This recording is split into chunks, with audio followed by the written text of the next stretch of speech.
नमस्कार साथियों। तो कैसे हैं आप लोग? उम्मीद है आप लोग अच्छे होंगे, मस्त होंगे, स्वस्थ होंगे और अच्छे से पढ़ाई कर रहे होंगे। तो आज जो है हम आपको कराने वाले हैं क्लास 12th हिस्ट्री का चैप्टर 4, जिसका नाम है यात्रियों के नजरिए। और आज जो है हम आपको इसमें कराने वाले हैं पार्ट 1 में थ्योरी एक्सप्लेनेशन, फिर इसके बाद जो है पार्ट 2 पार्ट 3 आएगा। फिर उसके बाद जो है आपके ऑब्जेक्टिव और सब्जेक्टिव क्वेश्चन आएंगे। यानी कि ये चैप्टर भी जो है आपके पिछले 4 चैप्टर की तरह जो है 5 पार्ट में ही समाप्त होगा। तो आज जो है हम इसमें पढ़ने वाले हैं अल-ब्रूनी के बारे में और इब्न बतूता के बारे में और फ्रांसवा बर्नियर के बारे में। तो ये चैप्टर जो है बेसिकली 3 जो यात्री थे उनके बारे में ही है। तो इस चैप्टर में जो है हम 3 यात्रियों के बारे में बात करते हैं, जिसमें सबसे पहले आते हैं आपके अल-ब्रूनी, फिर आते हैं आपके इब्न बतूता और फ्रांसवा बर्नियर। तो जो अल-ब्रूनी थे वो थे आपके उज़्बेकिस्तान के, और ये जो है 1018 ईस्वी में भारत आए थे, जो जिन्हें महमूद गजनवी के साथ आए थे। यानी कि ये जो है महमूद गजनवी के साथ भारत आए थे जब 1017 ईस्वी में अल-ब्रूनी के जो शहर था जिसका नाम था तांजियर, जो कि उज़्बेकिस्तान में पड़ता है। तो उसमें जो है महमूद गजनवी ने आक्रमण किया 1017 ईस्वी में, और वो जो है वहाँ से कई सारे विद्वानों को लेके आते हैं, और फिर जो है उनमें जो है अल-ब्रूनी भी शामिल होते हैं। और अल-ब्रूनी को जो है ये जो है भारत भी लेके आते हैं 1018 ईस्वी में।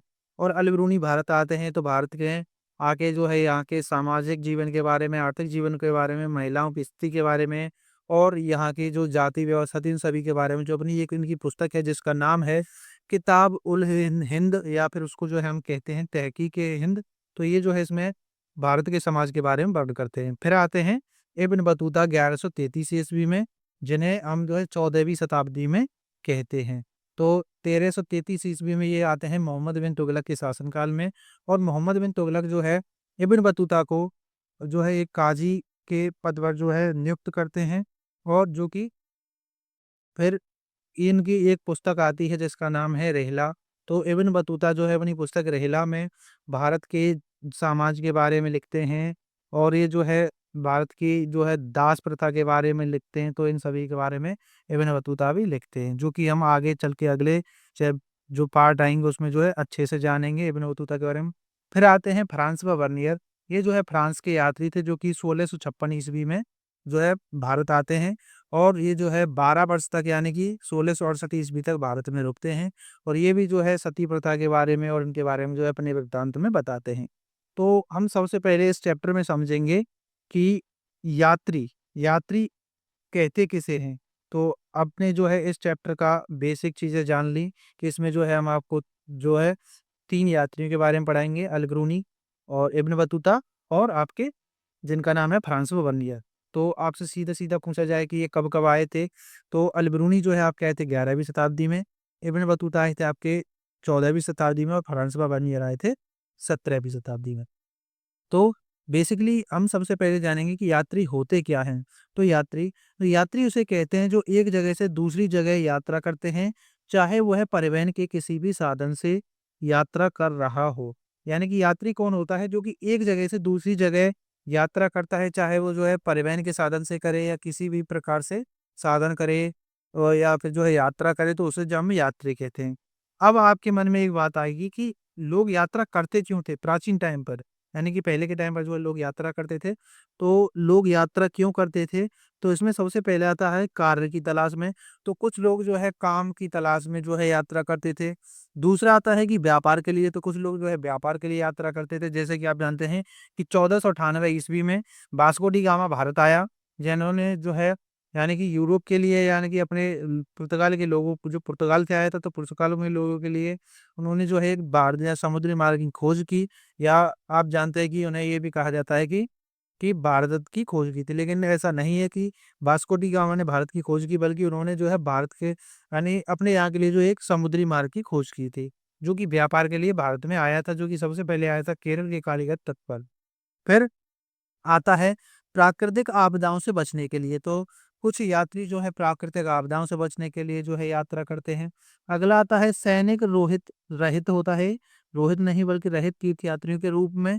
तो कुछ लोग जो है सैनिक रहित तीर्थ यात्रियों के रूप में जो है यात्रा करते हैं।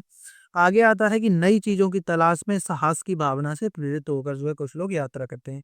तो कुछ लोग जो है नई चीज़ों की तलाश में जो है यात्रा करते हैं, या जो है कुछ दिखाते हैं कि हम जो है साहसी हैं, और वो जो है कुछ ऐसी-ऐसी जगहों पर जाते हैं कि कहीं-कहीं पर तो लोगों की मृत्यु भी हो जाती है, कि आज के टाइम पर भी आप जानते हैं कुछ लोग जो है जंगलों में जाके यात्राएँ करते हैं, जो कि वहाँ पर कुछ खतरनाक जानवर भी पाए जाते हैं।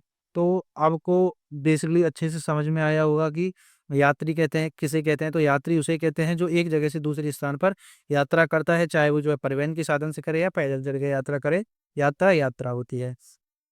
फिर आपके मन में क्वेश्चन आया कि लोग यात्रा क्यों करते थे? तो ये लोग जो है कार्य की तलाश में, व्यापार के लिए, प्राकृतिक आपदाओं से बचने के लिए, या फिर जो है सैनिक रहित तीर्थ यात्रियों के रूप में, या फिर नई चीज़ की तलाश में और साहस की भावना से प्रेरित होकर लोग जो है यात्रा करते थे।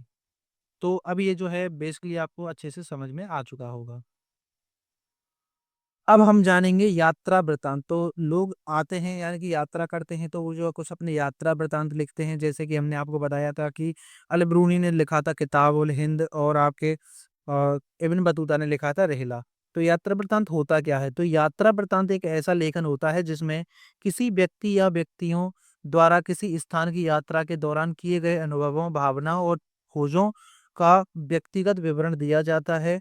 यह यात्रा के दौरान देखे गए स्थानों, दृश्यों और घटनाओं के बारे में जानकारी प्रदान करता है, जो पाठकों यानी कि पढ़ने वालों को यात्रा की जानकारी और मनोरंजन दोनों देता है। तो यात्रा वृत्तांत किसे कहते हैं? कि यात्रा वृत्तांत एक ऐसा लेखन होता है जिसमें कोई जो यात्री होता है या व्यक्ति होता है जो किसी भी स्थान की यात्रा करता है, और वो जो है अपनी यात्रा के दौरान उस समाज को देखता है, और उसमें जो है अनुभव करता है और अपनी खोज करता है। तो इस सभी का जो है विवरण इसमें दिया जाता है, और उसके द्वारा दौरान जो यात्रा के दौरान देखे गए जो स्थान होते हैं, उसके दृश्य होते हैं, घटनाएँ होती हैं, तो इन सब की जानकारी जो है यात्रा वृत्तांत में मिलती है। और जो इस यात्रा वृत्तांत को पढ़ते हैं, तो उससे जो है इनको जानकारी भी मिलती है, और कुछ लोग जो है उसे मनोरंजन के तौर पर भी पढ़ते हैं। तो अब आपने समझ लिया कि यात्री किसे कहते हैं, और लोग यात्रा क्यों करते थे, और यात्रा वृत्तांत क्या होता है। अब हम देखेंगे भारत के बारे में। तो भारतीय उपमहाद्वीप में युगों-युगों से ही यात्री आते रहे हैं। तो आप जानते हैं कि भारत में जो है युगों-युगों से ही यात्री आते रहे हैं। चाहे वो जो है व्यापार के लिए आए हों, या फिर भारत पर कब्ज़ा करने के लिए आए हों। जैसे कि आप जानते हैं कि 326 ईसा पूर्व में जो है सिकंदर आया था भारत में, जो कि उसने जो है भारत में आक्रमण किया, लेकिन उसने जो है जब जहाँ भारत से वापस लौट रहा था, तो उसकी मृत्यु जो है रास्ते में ही हो गई थी। और आप जानते हैं कि मोहम्मद बिन कासिम ने जो है भारत में जो है पहले सिंध हुआ करता था, जो कि वर्तमान में पाकिस्तान में पड़ता है, तो उस पर जो है उसने 711 ईस्वी में पहला आक्रमण किया, जो उसकी उसका सफल नहीं हुआ। फिर उसने जो है 712 ईस्वी में दोबारा से उसने जो है आक्रमण किया, जिसमें जो है वो सफल हो गया था। फिर आता है उन यात्रियों के नज़रिए से भारतीय इतिहास को समझने में उनके बहुत से यात्रा वृत्तांत मिले हैं। यानी कि भारतीय उपमहाद्वीप में जो है युगों-युगों से यात्री आते रहे हैं, और उनके नज़रिए से जो यात्री आते हैं, उनके नज़रिए से जो है भारतीय इतिहास को समझने में उनके बहुत से यात्रा वृत्तांत मिले हैं। जैसे कि अल-बरूनी का होता है किताब-उल-हिंद, और उसका होता है रिहला, किनका? इब्न बतूता का। आगे आता है, इससे भारतीय समाज को समझने में सहायता मिलती है कि उस समय का भारतीय समाज कैसा था। तो इन यात्रा वृत्तांतों से हमें पता चलता है कि उस समय यानी प्राचीन भारत का जो समाज कैसा था। आगे इसमें पॉइंट आता है कि हालाँकि इन यात्रियों ने अपने नज़रिए दिए थे, यानी कि जो यात्री आते हैं वो जो इसमें महसूस करते हैं, देखते हैं इन दृश्यों के बारे में, घटनाओं के बारे में, तो जो वो है अपने नज़रिए से उसमें लिखते हैं। आगे आता है, जिससे इन्होंने भारतीय समाज की व्याख्या की है, जिसे पूरी तरह सही नहीं माना जा सकता है। तो इसको जो पूरी तरह सही नहीं माना जाता है, लेकिन उन्होंने जो देखा उन्होंने वही लिखा। आगे आता है, फिर भी यह उस समय की परिस्थितियों को उजागर करते हैं। फिर भी लेकिन जो उनके यात्रा वृत्तांत होते हैं, उस समय की परिस्थितियाँ कैसी थीं, लोग कैसे थे, समाज कैसा था, आर्थिक व्यवस्था कैसी थी, राजनीतिक व्यवस्था कैसी थी, सामाजिक व्यवस्था कैसी थी, तो इन सभी के बारे में जो है वो अपने यात्रा वृत्तांत में ज़िक्र करते हैं। अब हम देखेंगे कि यात्री कुछ प्रमुख भिन्नताओं के बारे में अपने यात्रा वृत्तांत में लिखते हैं। वो यात्री जो है कुछ अपनी जो उनका यात्रा वृत्तांत होता है, उसमें जो है कुछ प्रमुख भिन्नताएँ होती हैं, उनके बारे में लिखते हैं, उन चीज़ों के बारे में लिखते हैं। सबसे पहला आता है भौतिक परिवेश के बारे में, भूदृश्य के बारे में, भाषा में भिन्नता के बारे में, लोगों की प्रथाओं के बारे में, लोगों की आस्था में भिन्नता, और लोगों के व्यवहार में भिन्नता। तो इन सभी के बारे में जो है वो अपने यात्रा वृत्तांतों में लिखते हैं। भौतिक परिवेश यानी कि वहाँ के का जो परिवेश था वो कैसा था, भूदृश्य यानी कि वहाँ की भूमि का दृश्य कैसा था, भाषा में भिन्नता के बारे में, यानी कि लोग जो है किस-किस प्रकार की जो है भाषाएँ बोलते हैं। आप जानते हैं कि भारत में जो है कितनी सारी भाषाएँ बोली जाती हैं, जिनमें से 22 बोलियाँ भी उनकी जो है जानते हैं कि भारतीय संविधान में बोली जाती हैं और उनकी प्रथाओं के बारे में लिखते हैं। आप जैसे कि भारत में विभिन्न धर्म के लोग रहते हैं, जैसे कि हिंदू, मुस्लिम, सिख, ईसाई, जैन, पारसी, ये सभी जो है इस धर्म के लोग रहते हैं और उनकी प्रथाएँ अलग-अलग हैं। कोई कुछ त्योहार मनाता है, कोई कुछ त्योहार मनाता है और लोगों की आस्था में भिन्नता आप जानते हैं, लोग जो है आस्था में भिन्नता रखते हैं। जैसे कि आप जानते हैं कि हिंदू धर्म में जो है 33 करोड़ देवी-देवताओं को मान्यता दी गई है। जो है हिंदू धर्म के जो लोग जो है वो 33 करोड़ देवी-देवताओं में से कुछ अलग-अलग देवताओं की सभी जो है पूजा करते हैं और मुस्लिम धर्म में जो है अलग देवता की पूजा करते हैं। और फिर आता है लोगों के व्यवहार में भिन्नता तो कुछ लोगों के व्यवहार में भिन्नता भी होती थी। तो इन सभी के बारे में जो है यात्री अपने यात्रा वृत्तांत में लिखा करते थे। अब आते हैं हम अपनी मेन चीज़ पर, तो इस अध्याय में हम 3 प्रमुख यात्रियों के बारे में अध्ययन करेंगे, जिनमें सबसे पहले आते हैं अल-बरूनी, 11वीं शताब्दी में उज़्बेकिस्तान से आया था। तो 11वीं शताब्दी का मतलब है कि 1018 ईस्वी में जो है, भारत जो है अल-बरूनी आया था। फिर आता है इब्न बतूता 14वीं शताब्दी में मोरक्को से भारत आया था। तो इब्न बतूता जो है 1133 ईस्वी में जो है भारत आया था। ये जो है हम इसको आपकी एग्ज़िट डेट बता रहे हैं। फिर आ रहा है फ्रांसवा बर्नियर 17वीं शताब्दी में फ्रांस से भारत आया था। जो यानी कि जो है 1656 ईस्वी में जो है भारत आया था। तो ये भी आपको याद रखना है। तो आपको एक ही चीज़ याद रखनी है कि आप जो शताब्दी में कन्फ्यूज़ ना हो, तो आपको याद रखना है कि जैसे कि आप जानते हैं शताब्दी किसे कहते हैं। जैसे अब ज आप जानते हैं कि ये चल रही है 21वीं शताब्दी। यानी कि जब 2000 से पहले था, यानी कि 1 से लेके 99 तक को जो है कहा जाता है शताब्दी। यानी कि 1 से लेके 100 जो वर्ष होती हैं उसको शताब्दी कहा जाता है। जैसे कि 1901 से लेके चलती है, यानी 1900 जैसे आपका खत्म हुआ और फिर 1901 आया, 1901 के बाद जो शुरू होती है आपकी क्या होती है? शताब्दी शुरू होती है। तो ये भी आपको याद रख अब हम इसमें आगे पढ़ेंगे अल-बरूनी के बारे में, यानी कि अल-बरूनी का परिचय। तो अल-बरूनी एक फ़ारसी विद्वान, वैज्ञानिक, लेखक, धर्मज्ञ और विचारक थे। उनका जन्म 973 ईस्वी में आधुनिक उज़्बेकिस्तान के ख्वारिज़म में हुआ था। उनका पूरा नाम अबू रेहान मोहम्मद बिन अहमद अल-बरूनी था।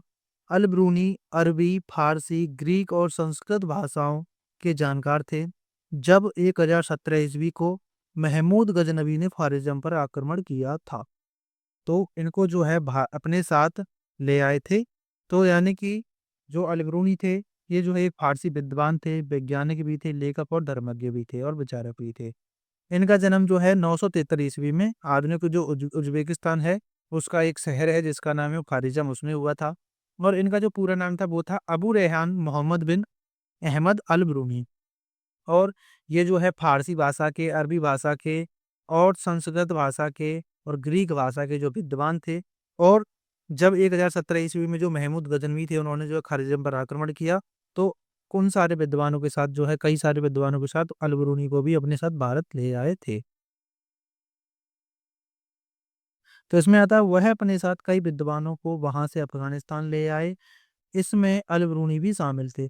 अल-बरूनी को भारत में महमूद गज़नवी के द्वारा 1017 से 1008 ईस्वी ईस्वी के आसपास लेकर आया गया था। वह भारत की संस्कृति और परंपरा के बारे में व्यापक अध्ययन करने वाले पहले मुस्लिम लेखक थे। अल-बरूनी ने अपनी रचनाएँ अरबी भाषा में लिखी थी।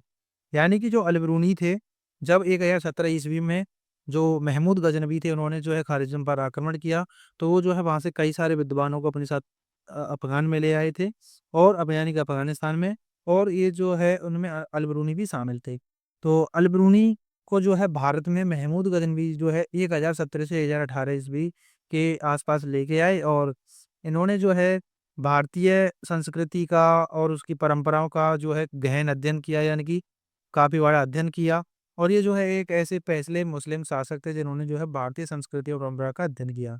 और अल-बरूनी ने जो है अपनी रचनाएँ जो है अरबी भाषा में लिखी थी। अब इसमें आगे आता है कि उन्होंने भारत की यात्रा के दौरान भारतीय जीवन के रहस्यों को उजागर करने की कोशिश की। उन्होंने भारत की सामाजिक, आर्थिक और राजनीतिक स्थितियों के बारे में लिखा। अल-बरूनी को भारतीय इतिहास का पहला जानकार कहा जाता है। उन्होंने कई पुस्तकें भी लिखी थीं। अल-बरूनी 1017 से 1030 ईस्वी के बीच भारत में रहे थे। तो यानी कि जो अल-बरूनी थे, उन्होंने जो है भारतीय इतिहास के यानी कि जो भारत के जो जीवन रहस्यों को भी उजागर किया, उन्होंने बताया, अपनी किताब में लिखा और उन्होंने जो है भारत की सामाजिक स्थिति, आर्थिक स्थिति और राजनीतिक स्थितियों के बारे में भी अपनी पुस्तक में बताया था। अल-बरूनी को जो है भारतीय इतिहास का पहला जानकार माना जाता है और उन्होंने जो है कई सारी पुस्तकें लिखी और अल-बरूनी जो है भारत में 1017 से लेके 1030 ईस्वी के बीच में भारत में रहे थे। अब आता है कि वह कई बार भारत आए थे और उन्होंने यहाँ कई अवलोकन किए थे।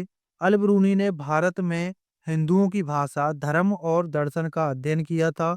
उन्होंने भारत की यात्रा की पर आधारित किताब तहकीक-ए-हिंद लिखी थी, जिसे हम किताब-उल-हिंद भी कहते हैं और अल-बरूनी की मृत्यु 13 दिसंबर 1048 ईस्वी को गजनी में हुई थी।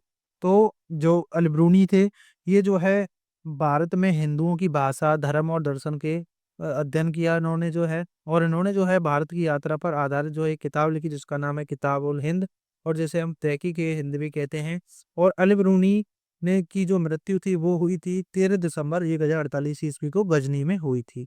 तो ये जो है अल-बरूनी का परिचय था। उम्मीद है कि आपको ये अच्छे से समझ में आएगा और ये जो है आपसे 10 नंबर में जो है आपसे आपके पेपर पे पूछा जाता है या फिर जो है आपसे ये जो है 5 नंबर में पूछा जाता है। जब आप जो है ये आपसे 10 नंबर में पूछा जाए तो आपको जो है इनकी किताब और हिंद का भी जो है ज़िक्र करना होता है, जो कि आपको अभी हम डिटेल में कराने वाले हैं। तो अब आता है किताब उल हिंद या फिर तहकीक-ए-हिंद या फिर इसको हम जो कहते हैं तारीख-ए-हिंद। तो किताब उल हिंद अरबी में लिखी गई, यह अल-बरूनी की एक कृति है। इसकी भाषा सरल और स्पष्ट है। यह एक विस्तृत ग्रंथ है जिसमें धर्म और दर्शन, त्योहारों, खगोल विज्ञान, रीति-रिवाजों तथा प्रथाओं, सामाजिक जीवन, भार-तौल, मापन विधियों, मूर्ति कला, कानून, मापतंत्र विज्ञान आदि विषयों का विवेचन किया गया है। तो यानी कि जो अल-बरूनी की किताब थी, किताब उल हिंद, वो जो है अरबी भाषा में लिखी गई थी और इसकी भाषा सरल और स्पष्ट थी और यह एक विस्तृत यानी कि बड़ा ग्रंथ था, जिसमें धर्म और दर्शन, त्योहारों, विज्ञान के बारे में, खगोल विज्ञान के बारे में, रीति-रिवाजों के बारे में, प्रथाओं के बारे में, सामाजिक जीवन के बारे में, माप-तौल के बारे में, मूर्ति कला के बारे में, कानून के बारे में और मापन तंत्र के बारे में जो है इसमें ज़िक्र किया गया था। अब आता है कि इस विस्तृत ग्रंथ को 80 अध्यायों में बाँटा गया है। अल-बरूनी ने प्रत्येक अध्याय में एक विशिष्ट शैली का प्रयोग किया है, जिसमें आरंभ में एक प्रश्न होता है, फिर संस्कृतवादी परंपराओं पर आधारित वर्ण और अंत में अन्य संस्कृतियों के साथ एक तुलना होती है। तो यानी कि जो अल-बरूनी की ये पुस्तक है, इसको जो 80 अध्यायों में यानी कि 80 चैप्टर्स में बाँटा गया था और अल-बरूनी ने जो इसमें प्रत्येक अध्याय में एक विशिष्ट शैली का प्रयोग किया, जिसमें यानी कि शुरुआत में एक प्रश्न होता था और फिर इसमें जो है संस्कृतवादी परंपराओं पर आधारित वर्ण था और उसमें जो है संस्कृतियों के साथ एक तुलना भी होती थी। तो अब जो है ये हमारी वीडियो यहीं पे समाप्त होती है। उम्मीद है कि आपको ये वीडियो पसंद आई होगी। अगर आपको ये जानकारी अच्छी लगी तो प्लीज़ वीडियो को लाइक कर देना। आप इस चैनल पर नए हो तो चैनल को सब्सक्राइब कर देना। Thanks for watching this video. मिलते हैं नेक्स्ट वीडियो में। तब तक के लिए जय हिंद, वंदे मातरम।